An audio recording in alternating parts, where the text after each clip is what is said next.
Had something caused Antonio Torres to time travel? I soon realised the obvious way that might have occurred.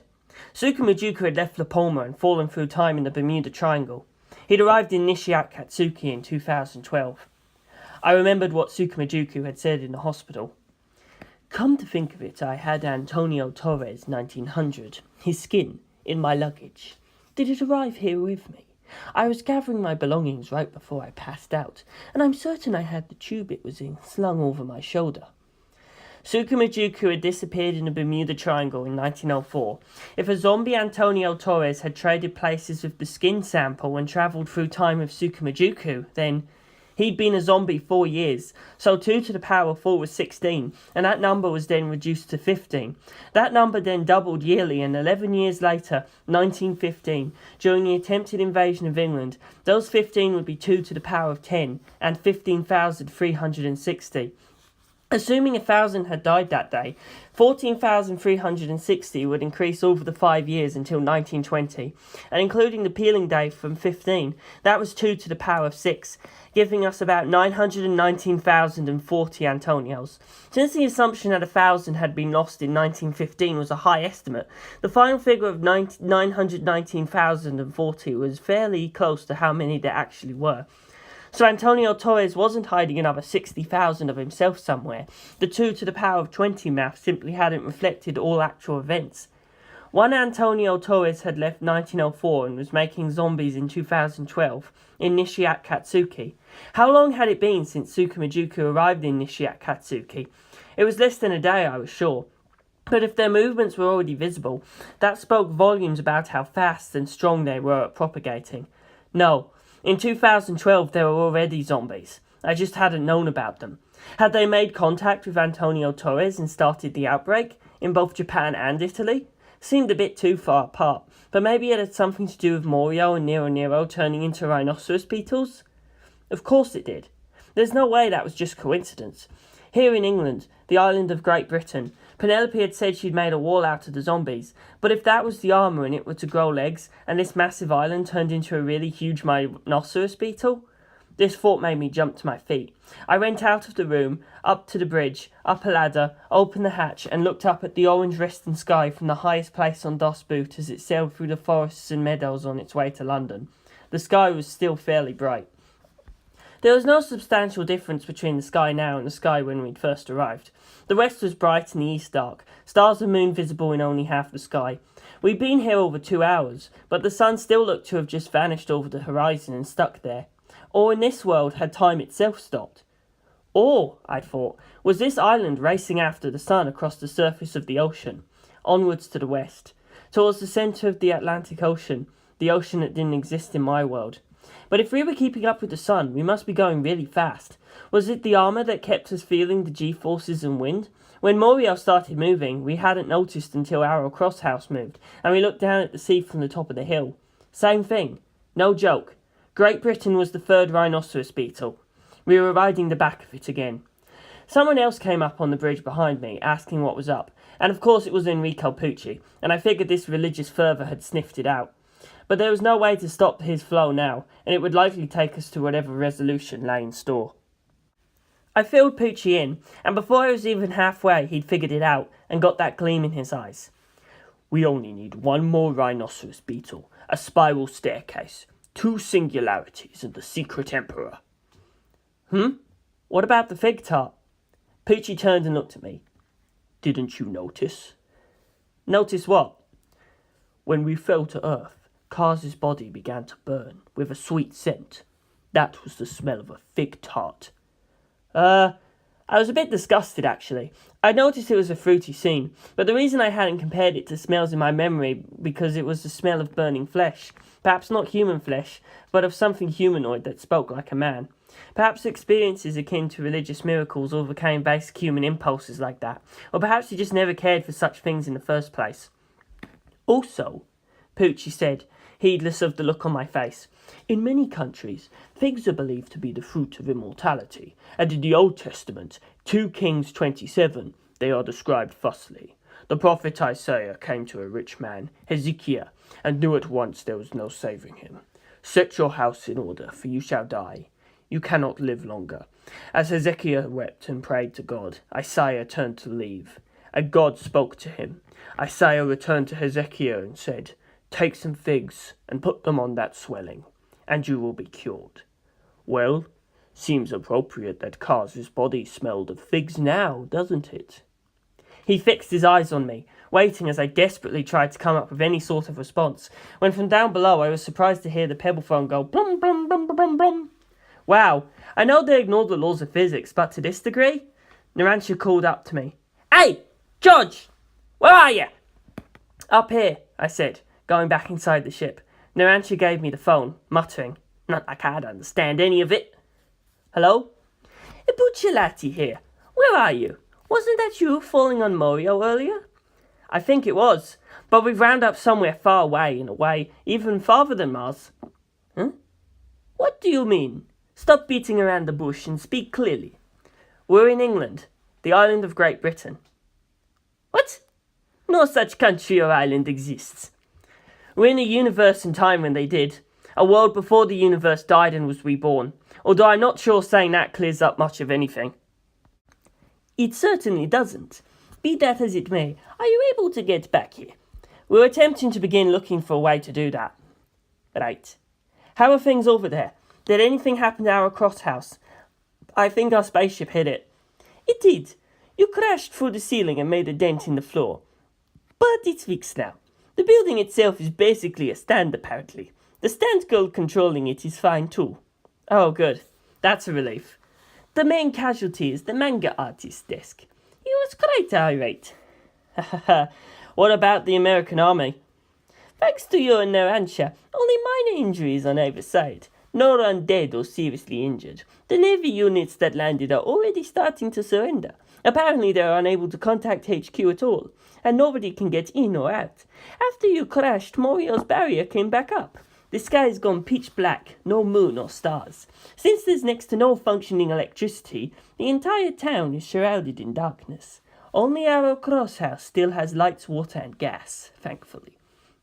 No moon or stars. We could see the sky just fine earlier in the day, so the barrier wasn't opaque or anything. Right, but we can't see anything now. We saw Nero Island rear up from the shock of your impact, but it's vanished now. I think it was knocked away outside of Morio, but since the barrier came back up, we can't be sure. Diavolo's minions remain, so we'd like to draw them out while we can. That's right, you said you found this boss? Diavolo? His body, yes. Who killed him? Who indeed? I've no idea. Was this a Mafia-esque lie or evasion? Can you tell me what you do know? Certainly, he said, and I must have sounded surprised, because he added, Well, we have the other detectives here. Even without you, there's a lot we can have inspected. They've proven quite useful. I'm learning how to handle detectives myself. Seems like it'll come in handy. The Mafia's pet detective. I could see that happening. So? We found them both in the central room of the Arrow Cross house, the one Kishibe Rohan calls his study. Huh? So? That's where we found them, both lying on the floor. On the carpet, I suppose. Huh? But that room was totally empty, nothing else in it but the desk. Yes, you've been in and out of it all day, but that's where the two bodies were, and judging by the progression of rigor mortis and the amount of blood in the carpet, and how dry that blood was, they were killed right there, and had been lying there for at least 12 hours. 12 hours? Since 8 this morning. Eh?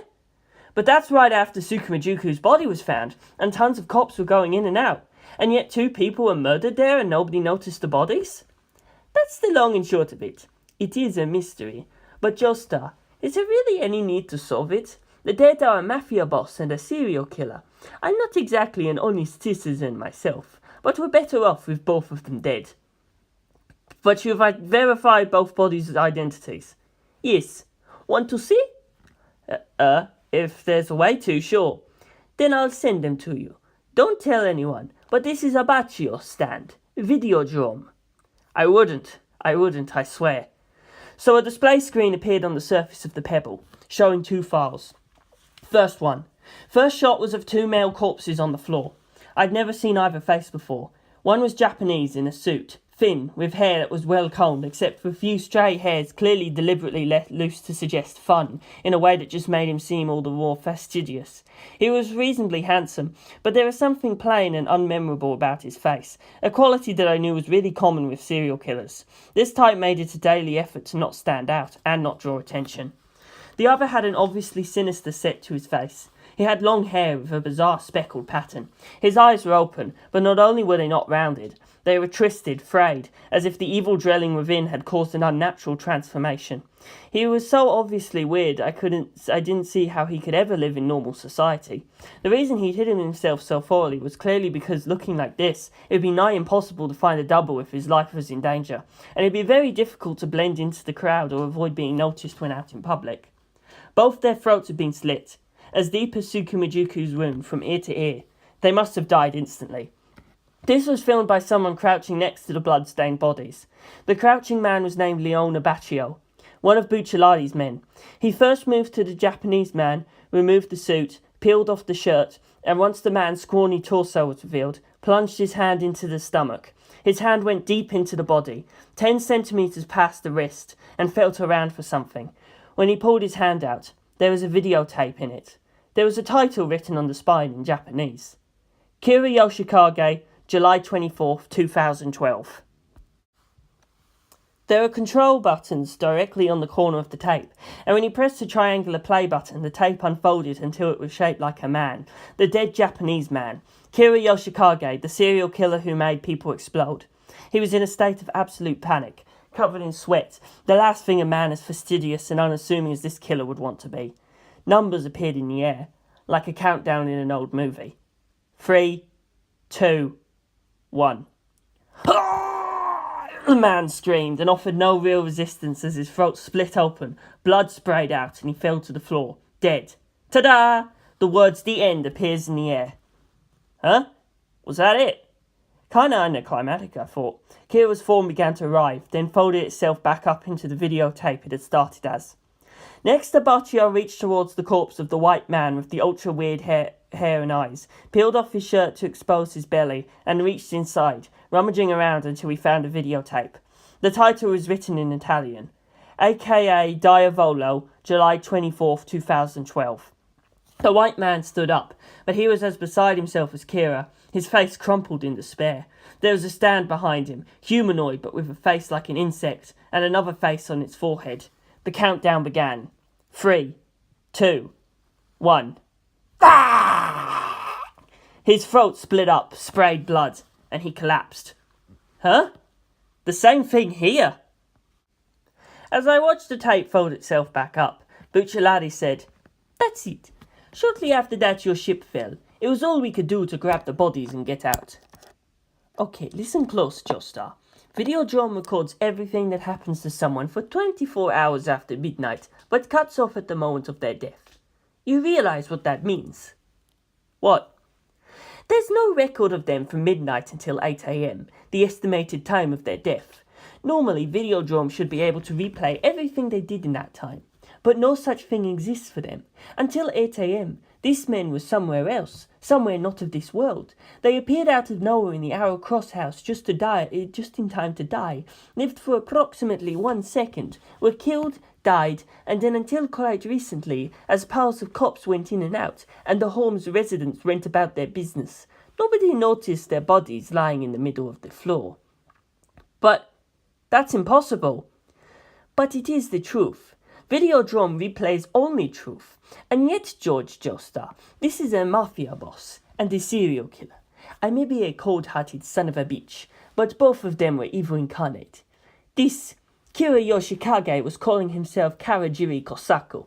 He worked in manufacturing, did his job like anyone else. His wife's an election official, his kid's on the soccer team at his elementary school. They seem like an ordinary suburban family, but as the investigation grew close, he brutally murdered both his wife and child.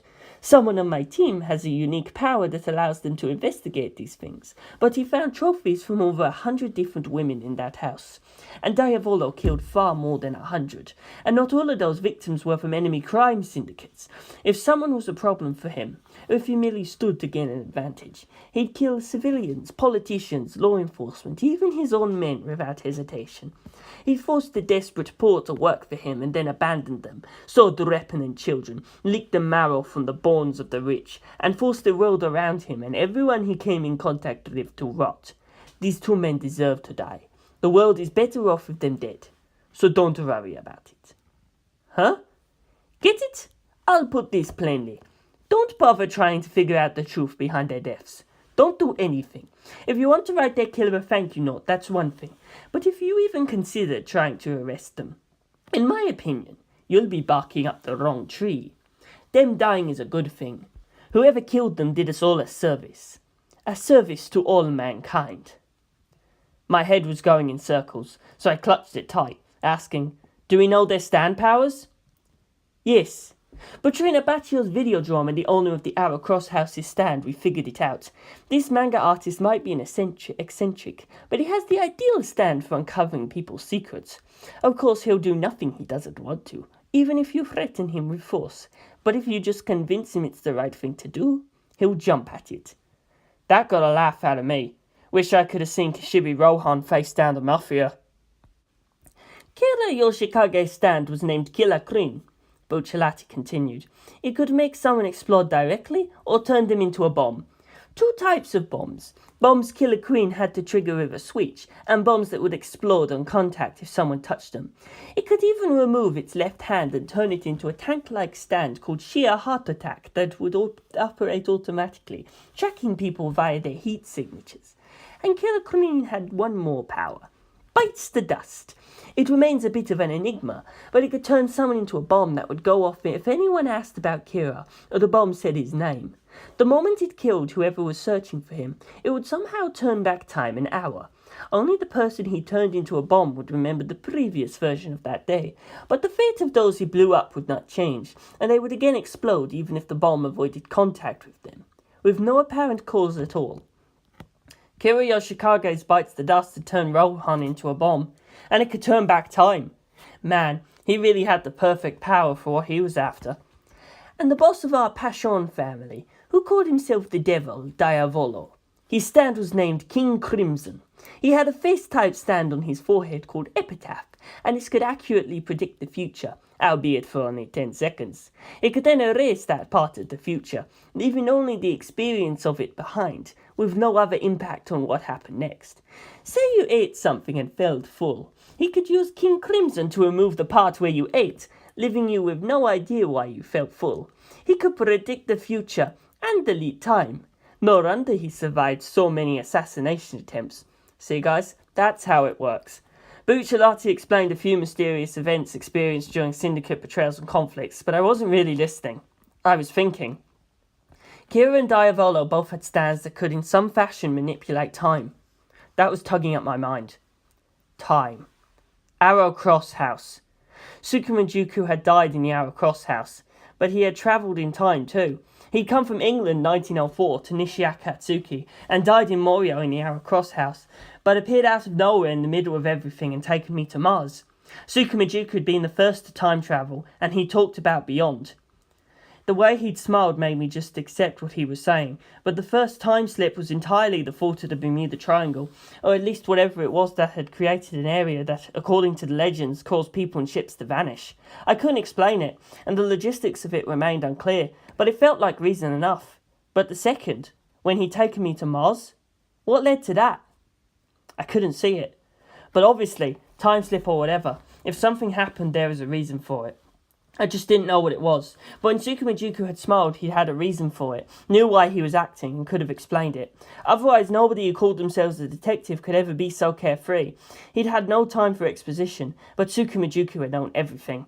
That was why all the confusion he'd displayed when he arrived in Nishiakatsuki had disappeared.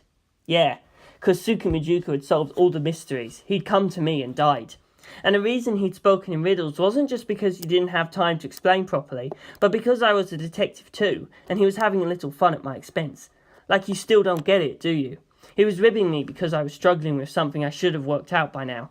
Sukamajuku knew that I would figure it out. That meant I should be able to solve this.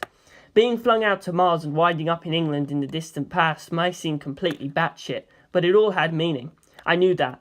There was no reason to think otherwise. The rules of this world hadn't changed at all. I just had to think it through. Time in the Arrow Cross house. We travelled through time one more time. Kars' ship had definitely crashed directly on top of Arrow Cross, but we didn't die in the wreck. Instead, we were thrown to England in 1920. Thrown? That's right. We didn't come here. Arrow Cross House had sent us here. That was the purpose of the Arrow Cross House. It could send someone through time and space of its own free will.